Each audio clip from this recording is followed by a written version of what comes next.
All right, we are live. Welcome, Joe. I hope that you're having a good evening. I wanted to have Joe on because tomorrow is a big day. So why don't you tell people what's going on tomorrow? Well, guys, that time's near.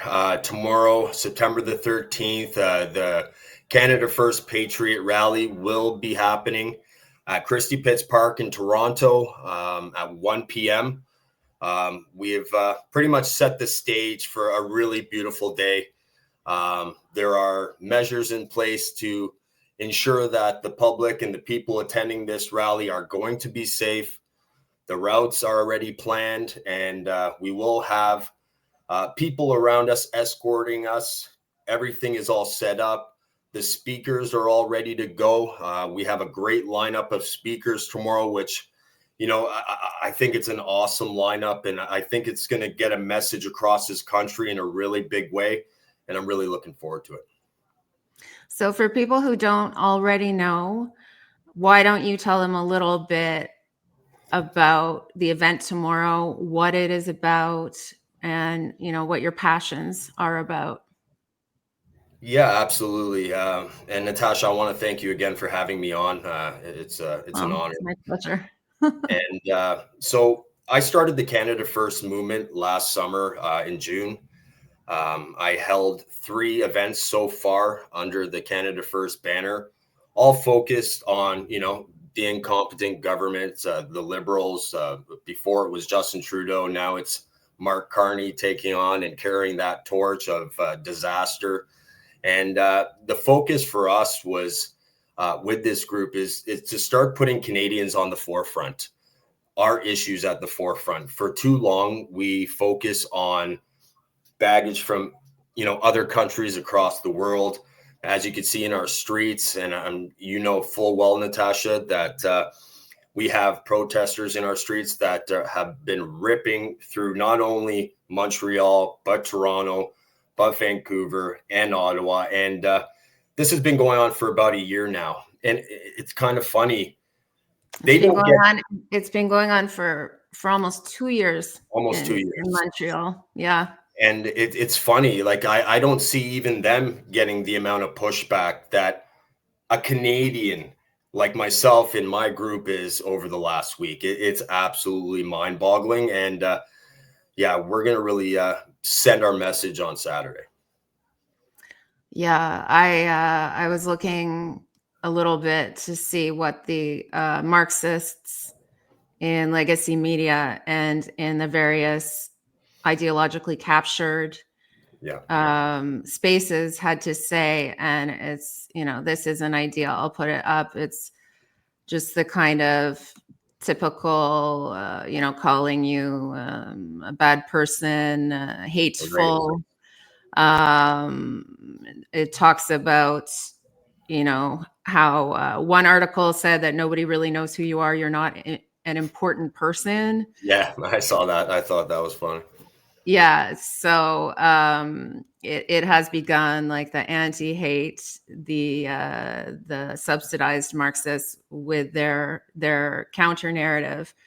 I think that these counter narratives are always deplorable, and they're always dangerous, and they're utterly predictable for anybody who stands up to the regime, you could say. But they're particularly worrying to me, given what happened this week, the horrifying murder, the assassination of Charlie Kirk. And I was wondering, in light of what happened, are you concerned that people are afraid to show up tomorrow? How do you think it will impact your event?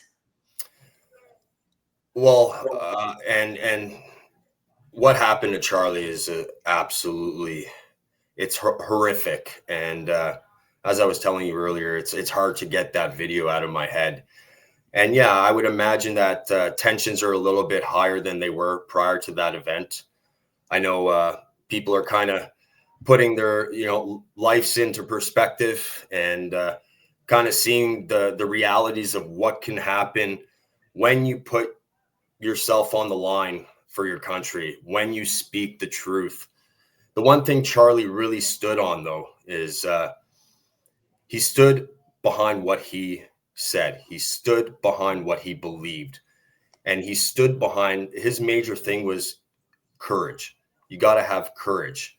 Anything easy isn't worth doing. And this is an uphill battle that we're fighting here.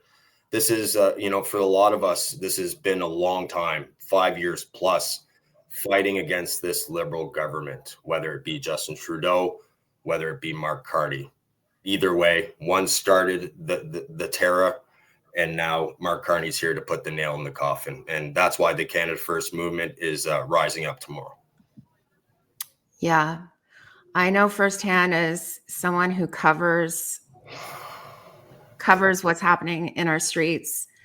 In Montreal, where I live, the population in 2021 of Muslims was 12.7%, according to Statistics Canada.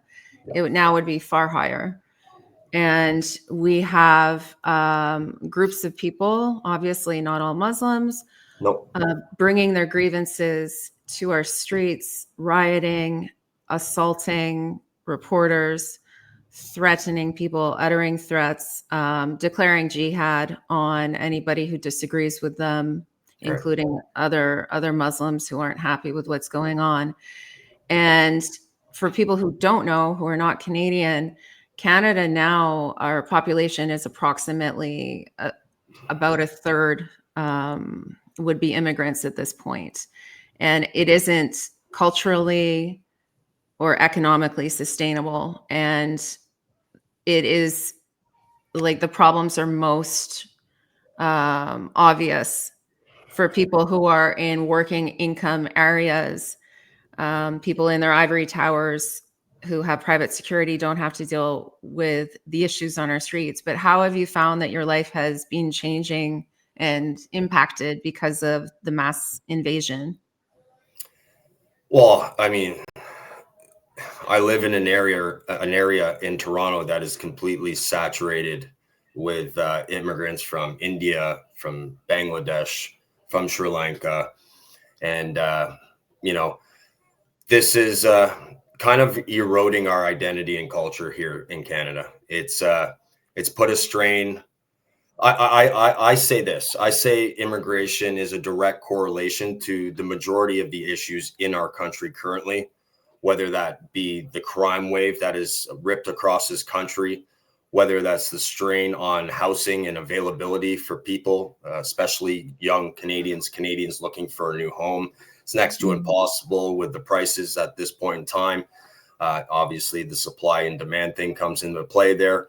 The attack on our history, our identity and culture here in Canada has taken a massive hit. If you take a look at it, it's small things here and there, but over time it adds up, and people don't realize that each one is bit by bit kind of like etching and taking away from what was Canada, like changing our anthem, like changing our passport, like tearing down statues of John A. Macdonald, putting him in a box. Meanwhile, we have 50-foot statues in Brampton and Mississauga going up, that clearly aren't Canadian at the end of the day. I find this is a lot of these new immigrants, a lot of the people from India, a lot of the people from the Middle East, a lot of the Islamic issue that we're having in this country right now. It's not compatible with Western values. It's not compatible with Canadian values. And the longer we continue to allow these open borders, just welcoming every Tom, Dick, and Harry into our country without being vetted, without knowing who they are, without knowing where they have, who they're affiliated with. This is a mess. And I mean, you can thank Sean Fraser for that. The absolute incompetence of that guy it boggles my mind. Like, how does this guy get 3 major positions in government and fail at all 3 of them and still have a job? This is the world we live in, the DEI world where you get trophies for participating. It's absolutely pathetic. Well, I'm a little more cynical, and I think it's all by design rather than incompetence. But I, either way, we know them by their fruits, and we have to live with the consequences, whether they're accidental or by design. yeah. We have to contend with the issues. So I'm going to put up because the other thing that's being highlighted in the legacy media among the Marxist activists is guilt by association of associating you with Tommy Robinson. But I imagine that that's a great source of energy for you that Tommy is supporting you. It really is. To have a guy like that who is single-handedly uniting a country. He is expected to have 1 million people in London tomorrow. And he was the inspiration for me to step up here in Canada. The work he's been doing, he's gone through so much, turmoil, and the government coming after him, being put in jail, being arrested.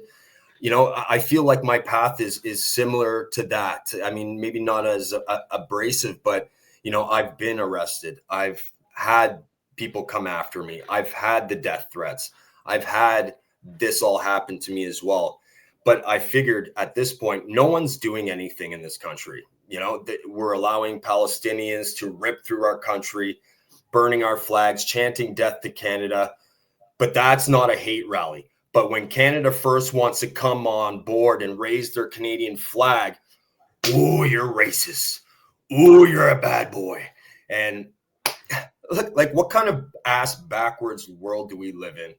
This is why this country needs a quick, rude awakening tomorrow. And that's why the Patriots are going to rise up so well tomorrow. So I understand that you have a few speakers. It's a 3-hour event. So how much is going to be speaking? How long do people have to arrive? And is there a way? I don't know the exact layout of the location, but will the authorities keep the Marxists separated from you to ensure safety? I appreciate you asking me that question. I spoke with the police this morning.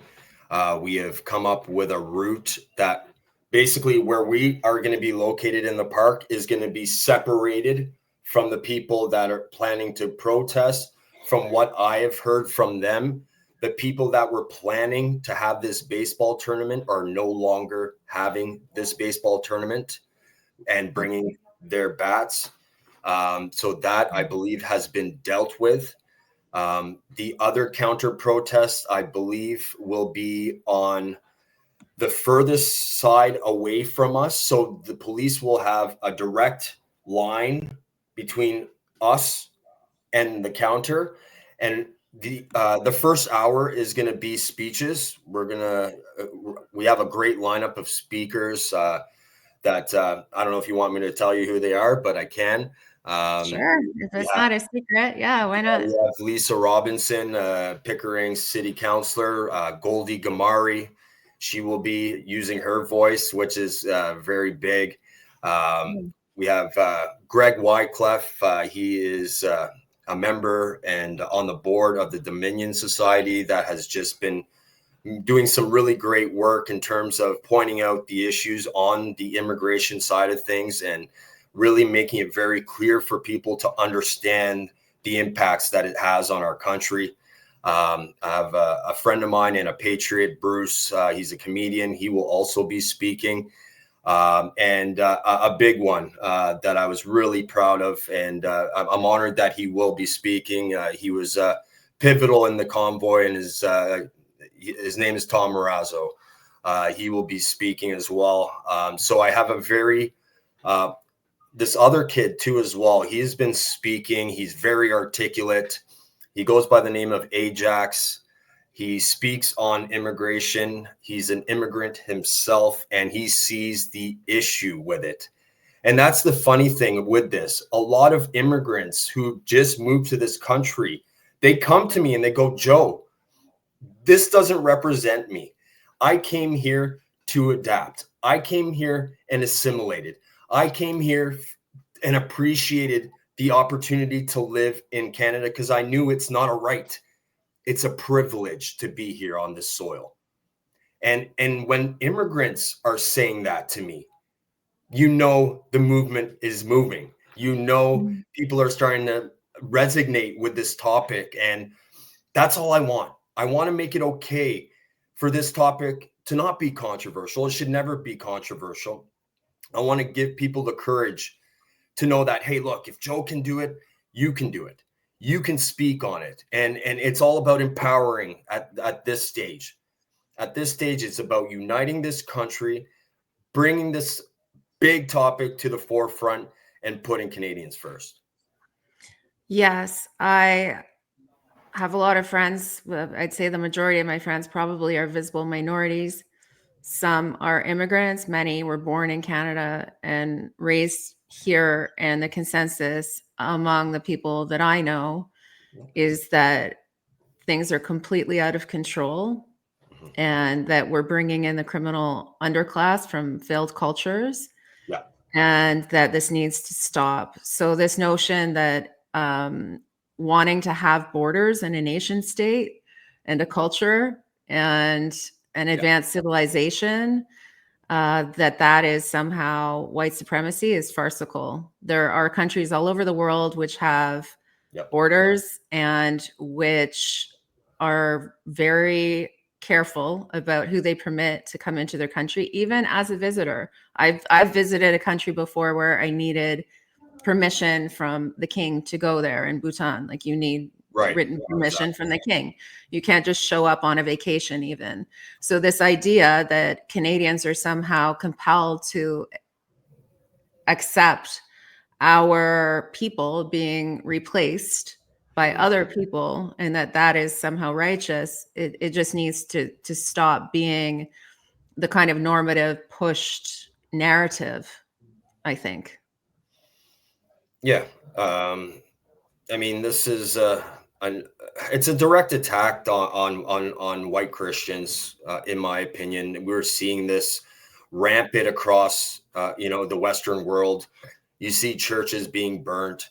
You see radical Islamists praying in front of churches, which I see as a direct sign of dominance. They're not praying. They're praying, if you get what I'm saying. And imagine a group of Christians did that in an Islamic country and they wanted to pray in front of a mosque like that. Please, guys, tell me what will happen. Yeah. I think you know the answer to that. So the fact that we bend the knee to these people while they basically strain our system, they strain our healthcare. I mean, I walk into any walking clinic, you won't see a Canadian in there. Never. It's never a Canadian. You go in there, it's rammed with immigrants. No one can find a family doctor anymore. I remember back in the day, everyone had a family doctor. Now it's like no one can find one. You're waiting for months and months to have appointments and things that are so necessary to have at the time. Like people don't have time to be waiting. They need to, if they need assistance for their health, they need it now. They don't need it 6 months down the line, right? And I mean, just take a look at, it's so frustrating. Look at people are dying on waiting lists. They're dying to be seen, literally. It's tragic. People who've worked their entire lives and who've paid confiscatory taxes their entire lives die on waiting lists now in Canada. Yeah, and not to mention the mental illness that has plagued our country, the drugs that are just being handed out, like that's going to help somebody. Yeah, let's feed people more drugs. Let's give them more access. Let's give them even a space to do it. Yeah, let's watch them while they overdose, right? Like it's just so everything they're doing right now, as you said, is by design, and I totally agree with that. But that's why the Canadian people, the people in the Western world, you see everyone in Europe is rising up against this. This is why it's our time to do the same. Agreed. I just wanted to draw everybody's attention because some of my contacts are concerned for your safety and for the safety of attendees tomorrow. Yeah. And just so people know, they might not be familiar, normal, everyday working Canadians are not out fighting with Antifa and BLM and various Marxist groups in our streets. So just so people know kind of what to look for, this was a Charlie Angus Blue Sky post that he had done. And it was the baseball one that you referenced before. And Gord McGill, I don't know if you know him, but he's a great writer. He pointed out that one of the shell casings found on the rifle of Tyler Robinson, the murderer of Charlie Kirk, had a lot of Antifa markers on the different bullets. Also, Bella Ciao was inscribed on one of the bullets, and that's from an anti-fascist song dating back to the days of Mussolini in Italy. So these are definitely radicals who may be showing up. And so I don't want to scare people. I think that the time is now, and it will never be an easier time. No. Show up for Canada. Like, it'll only become more difficult the longer people wait. At the same time, I think people need to be situationally aware and calm, and to keep their eyes, moving, scanning. Yeah, head on a swivel. And, at the end of the day, guys, the way I look at it, with the whole Charlie Kirk thing, it's put some tension in the air. I'd be lying to you if it didn't hit me different. Obviously, me, being in this position that I'm in currently, obviously you're going to get the threats, and I have, and it's never settling, right? It never makes you feel comfortable. But at the end of the day, like Charlie Kirk says and stands by every single day, you got to have courage, and without courage, things don't move forward. Things get worse. And this is a chance for Canadians to come together once again and bring that passion, bring that fire, bring that strength, and bring that courage to the streets of Toronto on September 13th to raise our flag, to let people know that we are here, to let people know that you can do whatever you want to do. You can call me a racist. You can threaten my life.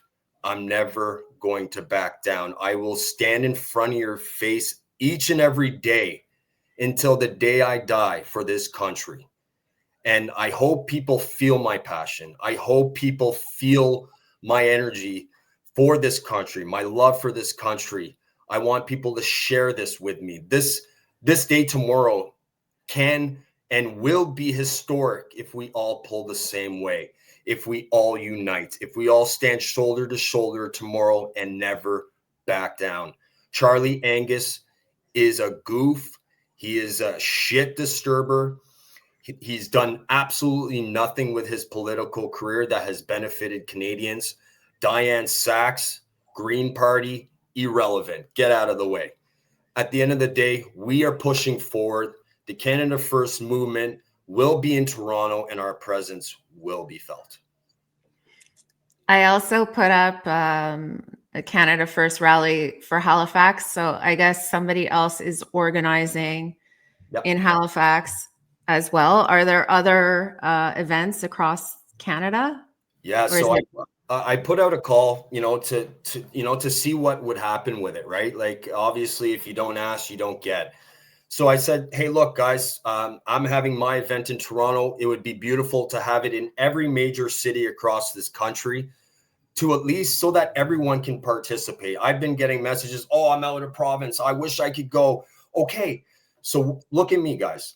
I'm just a family man. I am a dad. I'm a hockey dad.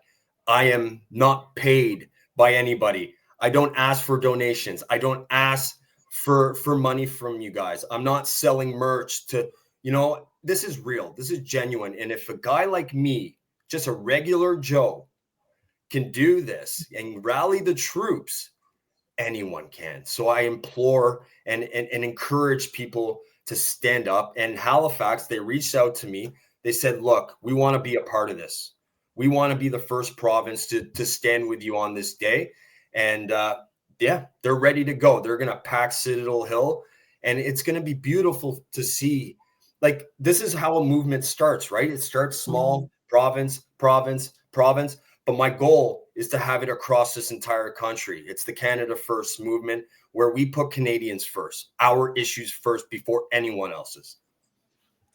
I think it's important for people to understand, people who see rallies in other countries, that people like Tommy have been at it for 20 years. Yeah. This doesn't happen overnight, and building momentum and being determined is very important, because we are, patriots are, depending on the historical timeline, people want to use between 60 and 100 years behind the Marxists in terms of organizing. And so it's been quick. The patriots are starting to organize. But when people who are productive, efficient, family people start to put their mind to something, then it will take root. And it doesn't mean it's going to be easy, but planting the seeds, I think, is the most difficult part. And then people will be encouraged to come. So I'm hopeful that it will be a big event. I would have liked to go to cover it, but I am a 10-hour round trip drive without any stops, and I've just been running myself a bit ragged. So it's I hope you will have coverage. I hope that that some indies will show up. Oh, for sure. And so I know Rebel News will be there. Oh, good. Okay, because I know a lot of them are Rebel's near going to the be pond. there. A lot of big YouTubers are going to be there live streaming it. I know I've been approached by CBC, which I didn't even respond. I'm not doing that. Radio Canada wanted to get me on. Like, they sent me an email yesterday. They said, will you be at the event tomorrow? I'm like, well, yeah, obviously I'm going to be at My the event. right? Sorry, guys, but yeah, I'll be there. No, I'm not going. I'm gonna let you guys take the pick. Oh boy, but no, there's gonna be. I mean, everyone has a phone. This is gonna be live stream across this country, and you know what? I want Canadians. If you cannot get to like a gathering, even if you're watching this, go to a overpass. Go somewhere. Raise that Canadian flag. Show your support for the Canada First movement, because eventually the Canada First movement will be in your province, will be in your city. And we're working really hard to push the importance of putting our people first. And that's the message we're going to deliver tomorrow. Amazing. So I know you have to get going. You have been very, very dedicated this week in doing a lot of interviews, but maybe something, I'm not sure if you have any standards for people showing up, but I imagine it's Canada flags only. Yeah, Canada flags only. This is there's a reason behind this, and also optics. It looks beautiful. Also, I said you will not be covering your faces.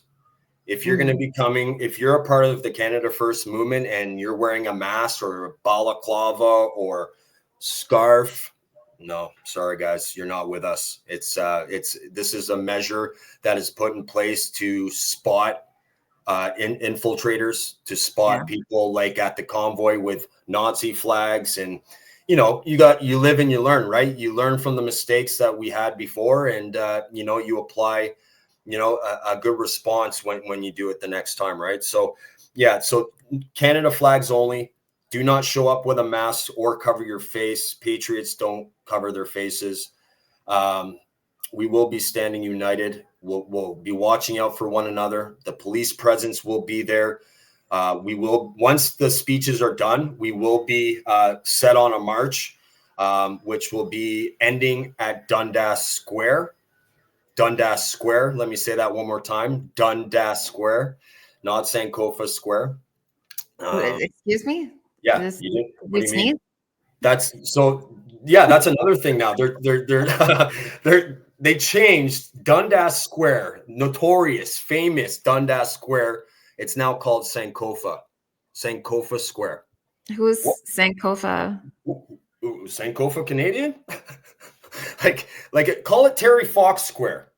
What's Sankofa? You know, I don't know. I'm not being sarcastic. I legitimately don't know who Sankofa or what Sankofa is. it's it will forever be Dundas Square to me.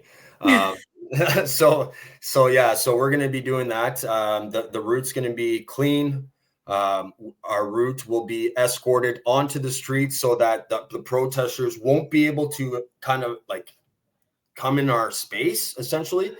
And Kettle you. yeah, guys, and you know what? I've had 3 events, guys. I've had these protesters at my rallies before. You know, I'm not going to take, you know, some of them are a little wild, and some of them, you know, are going to, you know, try to antagonize. What I want to say to Canadians, guys, let's hold ourselves to a higher standard. Let's carry ourselves with class, with respect, because optics are everything. And you know, the mainstream media is gonna anything you give them an inch, guys, and they will put a tornado around this movement, guys. So Yeah. please, I beg you guys to come, be strong. Let's hold that line. We're gonna hold that line. Trust me. Look in my eyes when I'm saying it. We're gonna hold that line, and we are gonna watch out for each other. But the major part about this is we're gonna change political opinion in this country tomorrow. Amen. God bless. All right, Joe, I am going to let you go. For people who are watching, I will get up a YouTube version and a Rumble version tonight. It's been a busy week. Yes. And I appreciate that you took the time. And I will also send you out a copy so that you can put up the video on your socials. I hope that people will all follow Joe and show up tomorrow. Go have a nice conversation, meet other patriots. Yep.